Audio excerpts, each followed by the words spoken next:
जो शिवलिंग के ऊपर समर्पित कर देता है, रोग का निवारण होता ही। जिसकी फैक्ट्री ना चलती हो, बहुत दुकान ना चलती हो, तो हनुमान जी के पांव का थोड़ा सा सिंदूर लेकर यदि उस सिंदूर को किसी भी फैक्ट्री या दुकान में हनुमान जी के छोटे भाई गतिमान के नाम से अगर एक बिंदी भी सिंदूर की रख दी जाती है तो वो दुकान और फैक्ट्री भी झड़के से चलना प्रारंभ हो जाती है।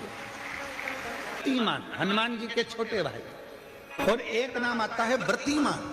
आपके शरीर का कोई अंग जब दुख रहा है तो श्री शिवाय नमस्तुभ्यम कहकर श्री व्रतिमान हनुमान का स्मरण करो। किसका स्मरण करना है?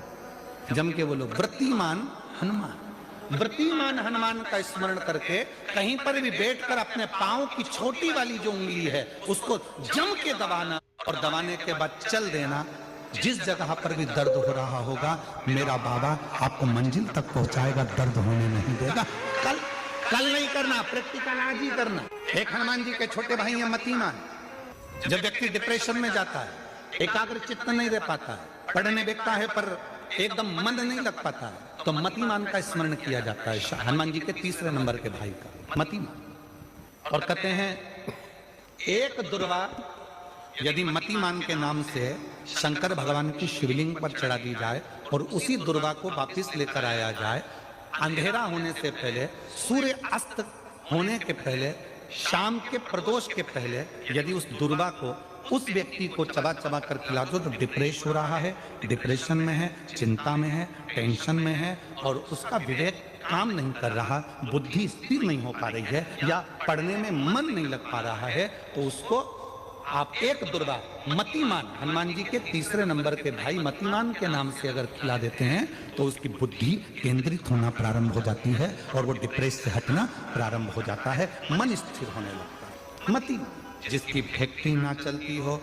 बहुत दुकान ना चलती हो, तो हनुमान जी के पांव का थोड़ा सा सिंदूर लेकर यदि उस सिंदूर को किसी भी फैक्ट्री या दुकान में हनुमान जी के छोटे भाई गतिमान के नाम से अगर एक बिंदी भी सिंदूर की रख दी जाती है तो वो दुकान और फैक्ट्री भी झड़के से चलना प्रारंभ हो जाती है।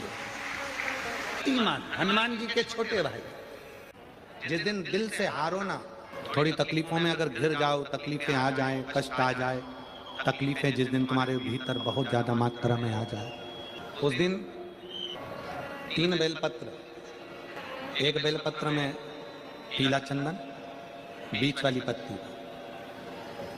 जिस दिन तुम्हें लगे कि मैं बहुत दुखी चल रही हूं और मेरा काम हो ही नहीं रहा, बहुत तकलीफ की जिंदगी चल रही है, कोई हाथ पकड़ने वाला नहीं है, कोई संभालने वाला नहीं है और बहुत तकलीफ हो रही, बहुत तकलीफ। उस समय पर एक बेलपत्री के बीच वाली पत्ती पर पीला चंदन, दूसरी पत्ती पर लाल चंदन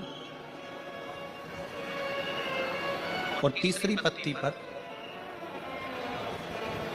11 चावल गीले पानी में उसको थोड़ा सा भिगो लें या धो लें, 11 चावल गीले शिव जी की उस पत्ती पर रखें।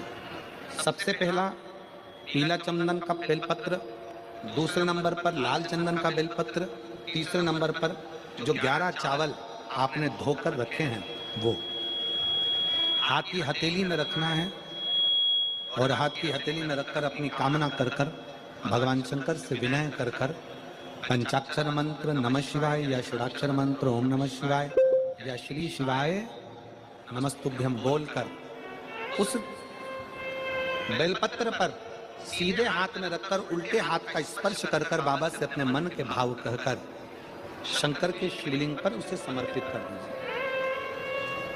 एक ही लोटा जल, जहां से जल बहता है अशोक सुंदरी वाली जगह, एक ही लोटा जल, जहां से जल बहता है उस जल बहने वाली जगह पर